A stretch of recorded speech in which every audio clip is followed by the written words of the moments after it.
Olá a todas, todos e todes que nos ouvem. Hoje é segunda-feira, dia 22 de julho de 2024. Eu sou Simone Bezerra e está no ar o Fala Docente, programa da UFSCar, entidade que representa os docentes da UFSCar e do Instituto Federal de São Paulo, Campus São Carlos. Muito obrigada pela audiência. Lembrando que o Fala Docente está disponível nas redes sociais e nas plataformas da UFSCar. Todos os programas podem ser ouvidos outra vez, basta acessar o YouTube ou o Spotify ou o Deezer da UFSCar. Para fazer isso, entre no site adufscar.org.br.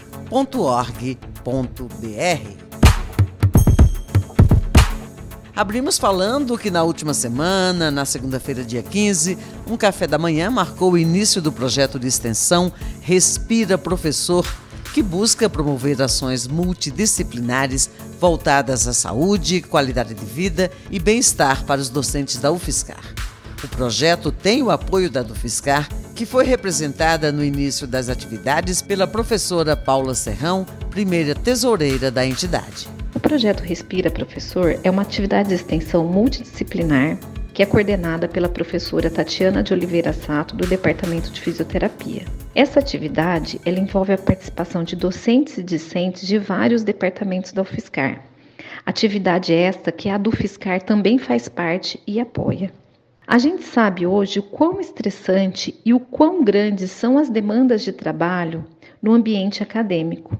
Então, nesse sentido, essa atividade ela surge com o intuito de promoção de saúde e bem-estar dos docentes, visando a melhora da qualidade de vida. Assim, durante a realização deste projeto, estão sendo desenvolvidas várias atividades que contam com a participação de profissionais de várias áreas, sendo as atividades ofertadas em grupo, então sendo assim, envolvendo aí atividades físicas, yoga, meditação, bem como a oferta de rodas de conversas e palestras que irão abordar muitas questões que visam principalmente o cuidado com a saúde ocupacional docente. A gente convida a todos a participarem desse projeto. As inscrições elas continuam abertas para a participação e maiores informações podem ser obtidas tanto no Instagram do projeto, que é o Respira Professor, quanto no Instagram da UFSCar. A greve dos docentes das federais, suas conquistas, desafios e lutas tem sido pauta na retomada das aulas nos campos da UFSCar. O vice-presidente da UFSCar, professor Marcos Soares, falou conosco sobre. Vamos ouvir. Olá a todas e todos. Essa semana de 15 de julho nós estamos retomando, vamos dizer, de forma mais integral as atividades de aulas na graduação da UFSCar. Isso porque a primeira semana de julho houve o retorno dos docentes, mas não dos discentes, e também dos servidores técnicos e administrativos. Na semana seguinte nós tivemos um feriado, no dia 9 de julho, portanto uma semana mais curta e mais atípica. E essa semana que se inicia em 15 de julho, nós estamos retomando de forma mais integral e total as atividades docentes, discentes, laboratórios, enfim, das aulas, nas disciplinas da graduação e dos cursos de graduação. Nós da UFSCar sugerimos aos professores e professoras que façam discussões sobre o que foi a greve, afinal de contas foram mais de 50 dias de paralisação. Uma greve que foi muito forte, ela atingiu 100% das universidades públicas federais do país, colocou a universidade pública, o ensino, a pesquisa, a extensão e a sua existência no centro do debate no país, durante esse período, onde a mídia, a grande mídia, cobriu todo o processo de greve, de paralisação e dos eventos e atividades que foram feitas nesse período. Então, a sugestão que nós fizemos foi justamente que a gente pudesse resgatar esse processo. Nós tivemos um professor que foi do comando local de greve, que fez um material, uma linha do tempo, desde o final de 2023, com as negociações, até o fim da greve, em 1º de julho, na perspectiva docente. E nós sugerimos, então, que os professores possam utilizar desse material para discutir com seus estudantes, seus alunos e alunas, os motivos da greve, a importância da greve, que foi histórica na medida em que, aqui na UFSCar, nós tivemos a paralisação de todos os segmentos, né? Achamos importante, porque a greve, há conquistas, produtos da greve, são conquistas talvez menores do que esperávamos, mas foram conquistas, isso é importante dizer. Acho que é importante esse debate com os estudantes, para que a gente possa caracterizar o movimento como um movimento vitorioso, pelo menos na perspectiva de alguns elementos conquistados e principalmente da unidade entre professores, TAs e estudantes e da elevação, né, da condição da Universidade Pública Federal no país, no nível das pautas, né, da grande imprensa. Portanto, um aspecto, por exemplo, sobre o orçamento, né, das universidades foi pauta e ainda é pauta, né, da discussão do Sindicato Nacional, das seções sindicais, das universidades, das administrações, das gestões das universidades.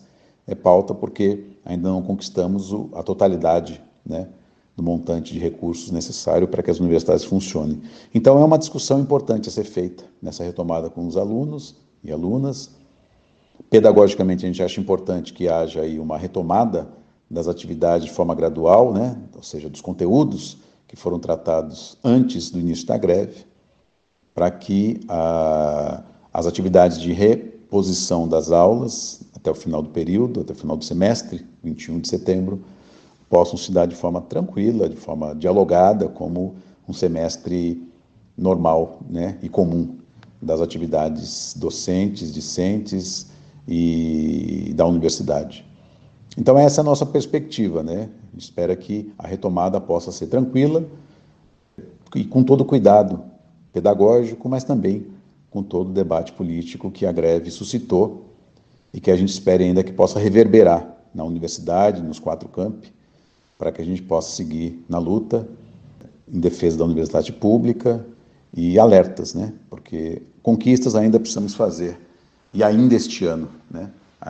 Volto a dizer que a questão do orçamento da UFSCar e das universidades é uma pauta muito importante e é uma pauta a ser dialogada com os estudantes e com todo o conjunto da comunidade acadêmica da universidade. No Destaque do UFSCar desta edição, vamos relembrar um pouco a história e a importância da EduFiscar, editora da UFSCar, que neste ano completa 31 anos de existência. Nosso entrevistado é o diretor da EduFiscar, professor Wilson Alves Bezerra. Oi, Simone. Oi, ouvintes do Fala Docente. É um prazer estar aqui. Como você disse, a EduFiscar completa 31 anos agora, em 2024, e é uma história que, na universidade, ela se confunde com a história da redemocratização do Brasil.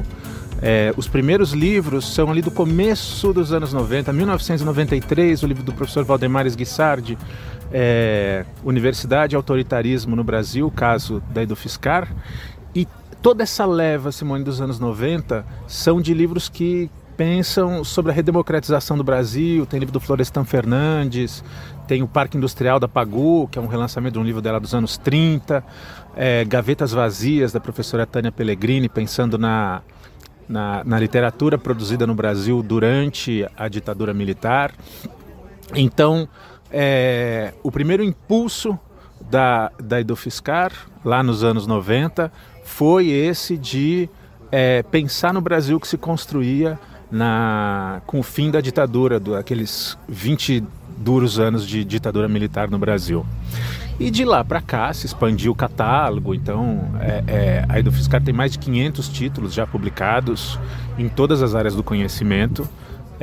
A gente tem livros que são referência no Brasil, como o livro Concreto Armado, que é uma obra clássica da engenharia civil, mas ao mesmo tempo a gente tem o pensamento negro em educação no Brasil da Petronilha e da Lúcia Barbosa. Então a gente tem tanto as obras mais técnicas, mais duras, quanto essa reflexão necessária sobre os problemas do Brasil e do mundo. A gente publicou no ano passado um livro da nossa colega Svetlana Russeilevich sobre a guerra da Ucrânia, com textos de ativistas e pesquisadores do leste europeu, textos publicados pela primeira vez em português. Então, basicamente, para resumir esses 30 anos da Edufiscar, tem se publicado obras científicas, manuais e importantes reflexões a partir da universidade sobre os problemas do Brasil e do mundo das mais diversas áreas. Essa é a missão que a gente está levando adiante até hoje. Isso mostra como é importante uma universidade do porte da UFSCar, como outras tantas, ter uma editora, né, professor? Por vários motivos, Simone, você está completamente certa. Um deles é que a gente não está totalmente submetido às regras do mercado. Então a gente pode, eventualmente, fazer livros que a gente sabe que não vão se pagar. Livros que não vão ser sucessos de venda, mas que a gente sabe que trazem um debate importante e que precisam ser colocados na pauta, precisam aparecer nos jornais, precisam reverberar para além do mundo fechado do conhecimento científico. Então, esse é um privilégio importante, a gente poder ter uma curadoria do conselho editorial, com professoras e professores de todos os campi, diversas áreas do conhecimento, homens, mulheres, para ver, bom, o que nós precisamos discutir. Então, e também é um dos braços da universidade para se comunicar com a sociedade em geral.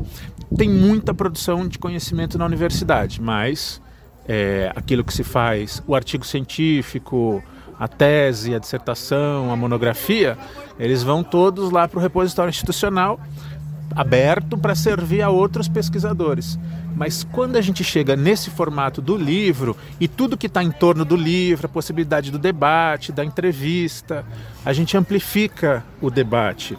Isso que a Rádio UFSCar faz, que a Rádio Pagu faz, de amplificar as discussões para um número maior de pessoas que têm lá a sua vida para cuidar, que não estão aqui o tempo todo dentro da universidade ou que nem sabem o que se faz na universidade. Então acho que a editora ela participa desse debate amplificado. O senhor falou da curadoria do conselho editorial. Como é que é feita a escolha dos livros, do material que vai ter o privilégio de ser lançado pela Edufiscar? Como é que é feito isso? Tudo começa, Simone, na formação do conselho. Não existe propriamente ainda uma regra para a composição do conselho, mas nessa gestão que eu tô levando aqui na editora desde 2021, eu fiz questão que o conselho tivesse pessoas de áreas diversas do conhecimento, homens, mulheres, que houvesse pessoas negras, que houvesse pessoas de LGBTQIA+, para que a gente possa ter ali uma diversidade maior.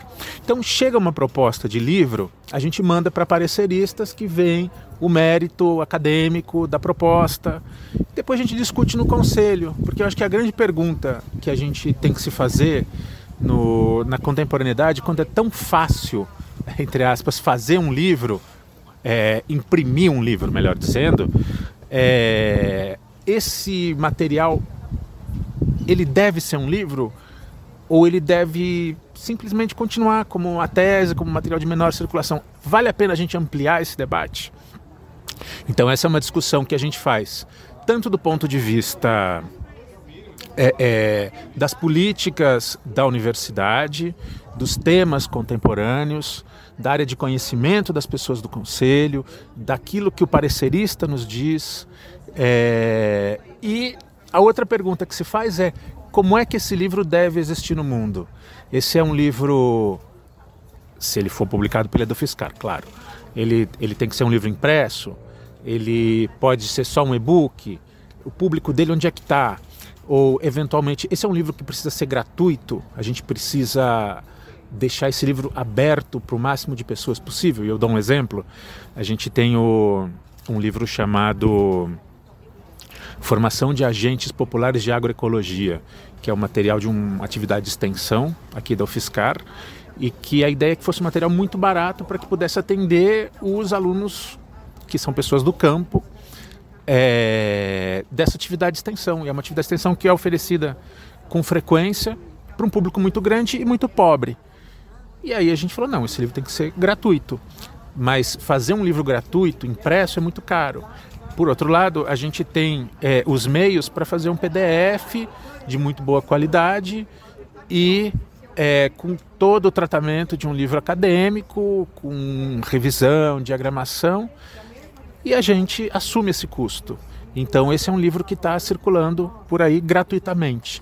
Ou seja, a gente precisa ter essa conversa entre o mérito acadêmico, a justificativa dele circular por uma editora acadêmica como a EduFiscar, o formato que ele deve ter, quem é o público, como é que a gente atinge esse público. Aí, feito todo esse processo, a gente legaliza isso, assina contrato com as autoras ou com os autores e produz o livro.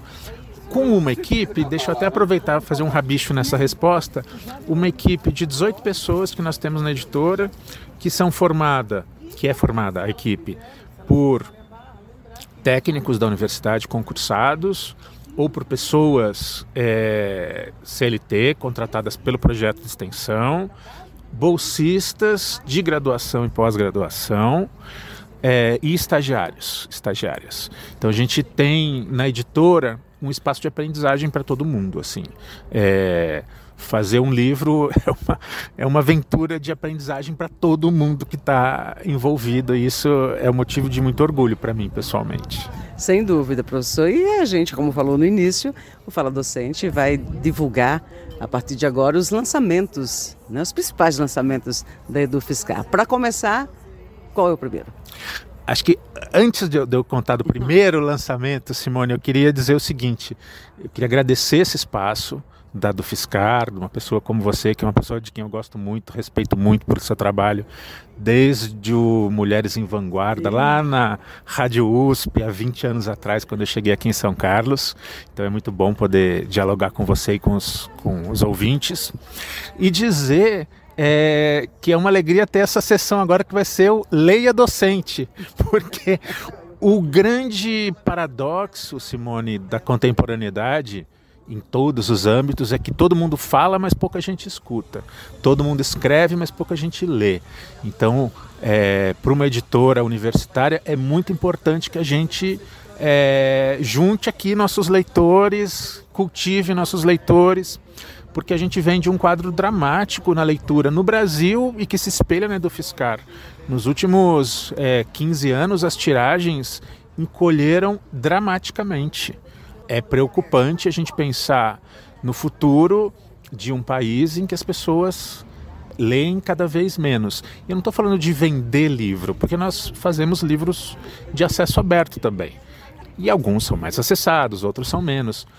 Mas é importante que as pessoas se enfrentem com os livros que são mais desafiadores, que propõem os debates mais difíceis, porque só assim a gente constrói um Brasil minimamente aceitável.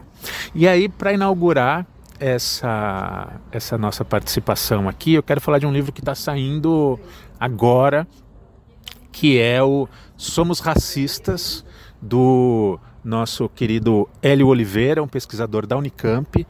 É uma pesquisa, Simone, sobre o discurso do racismo velado brasileiro.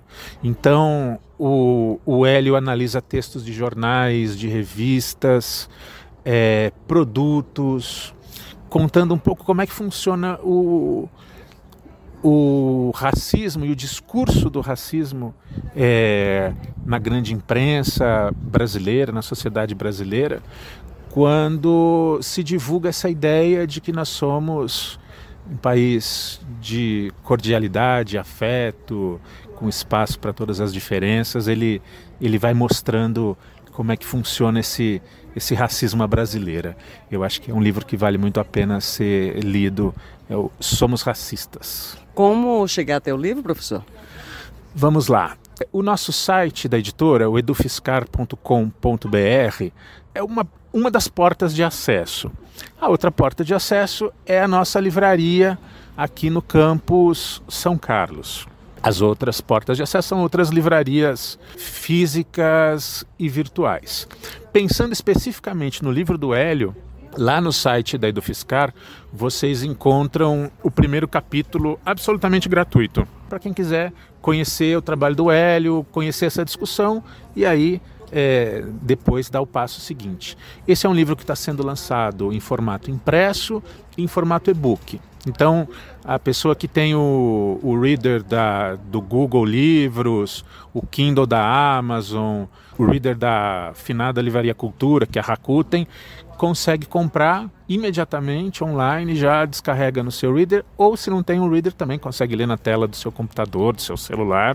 E os nossos últimos 110 livros, que são os últimos 5 anos, estão todos disponíveis em e-book nessas lojas aí que eu fiz menção. Você está ouvindo o Fala Docente, programa da UFSCar, que vai ao ar toda segunda-feira às 4h30 da tarde na rádio UFSCar.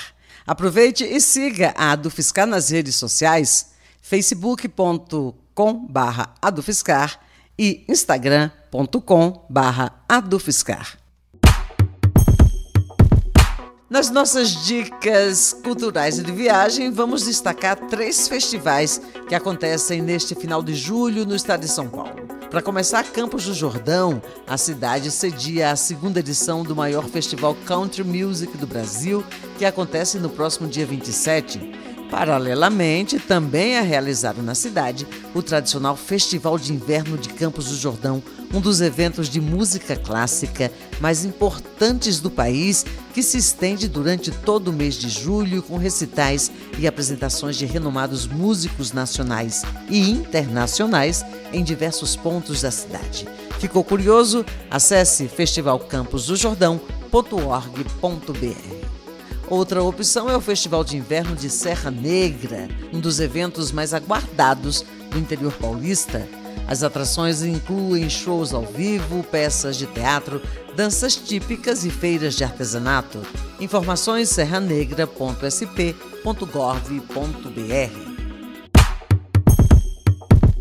E para encerrar esta edição do Fala Docente, a gente lembra Marília Mendonça, que neste 22 de julho completaria 29 anos.